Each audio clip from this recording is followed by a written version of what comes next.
Tennis விளையாட்டின் உச்சமான Wimbledon grand slam போட்டியின் இறுதிச் சுற்றில் உலகின் தலைசிறந்த வீரர்களான நோவக் ஜோகோவிச்சும் கார்லோஸ் அல்கராஸும் இன்று மீண்டும் மோத உள்ளனர். டென்னிஸ் ஆடத் தொடங்கும் ஒவ்வொருவருக்கும் Australian open, French open, Wimbledon மற்றும் யுஎஸ் ஓபன் என ஆண்டுதோறும் நடைபெறும் 4 கிராண்ட்ஸ்லாம் போட்டிகளை வெல்வதே கனவும் லட்சியமுமாக இருக்கும். அதிலும் விம்பிள்டன் கிராண்ட்ஸ்லாம் பட்டம் அவற்றுள் சிகரம் எனலாம். லண்டனில் நடைபெறும் அந்த விம்பிள்டன் போட்டியில் நடப்பாண்டு இறுதிச் சுற்றில் உலகில் தற்போதைய இரு தலை சிறந்த வீரர்களான செர்பியாவின் ஜாம்பவான் ஜோகோவிச்சும் ஸ்பெயினின் இளங்கன்று அல்கராஸும் மீண்டும் மோத உள்ளனர் என்பது டென்னிஸ் ரசிகர்களுக்கு நாவூரும் இனிப்பான செய்தி.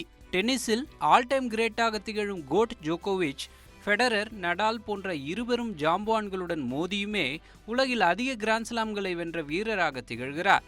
ஃபெடரர் 20 கிராண்ட்ஸ்லாம்களையும் நடால் 22 கிராண்ட்ஸ்லாம் பட்டங்களையும் வென்றுள்ள நிலையில் வரலாற்றில் இதுவரை யாருமே சாதிக்காத வகையில் 24 கிராண்ட்ஸ்லாம் பட்டங்களை வென்றுள்ளார் ஜோகோவிச்.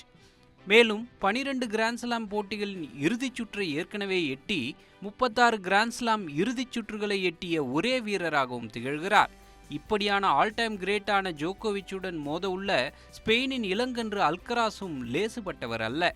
21 வயதே ஆன அல்கராஸ் அதற்குள் 2022 யுஎஸ் ஓபன், 2023 ஆண்டுக்கான விம்பிள்டன், 2024 பிரெஞ்சு ஓபன் என 3 கிராண்ட்ஸ்லாம் பட்டங்களுக்கு சொந்தக்காரராகிவிட்டார். ரஃபேல் நடாலின் வாரிசு போல் ஸ்பெயின் அவரை அனுப்பி வைத்துள்ளது. உலகில் தற்போதைய தலை சிறந்த இரு டென்னிஸ் வீரர்களில் ஒருவர் மிக மூத்தவராகவும் ஒருவர் மிக இளையவராகவும் இருப்பது விந்தைதான். ஜாம்பவான் ஜோகோவிச் 2023 வரையிலான 5 ஆண்டுகளில் தொடர்ந்து 4 முறை விம்பிள்டன் வாகை சூடியிருந்தார். ஆனால் கடந்த ஆண்டு கடுமையாக போராடி ஜோகோவிச்சை வீழ்த்தி அல்கராஸ் அணை போட்டார். மதிப்பு வாய்ந்த விம்பிள்டன் பட்டத்தை அதிக முறை, அதாவது 8 முறை வென்ற ஃபெடரரின் சாதனையை சமன் செய்ய இன்னும் ஒரு பட்டமே பாக்கி உள்ளது ஜோகோவிச்சுக்கு.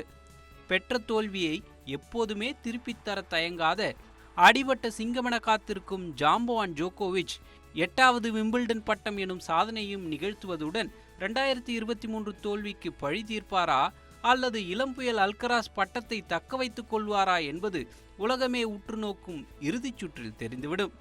நியூஸ் 18 தொலைக்காட்சிக்காக எஸ். சசிதரன்.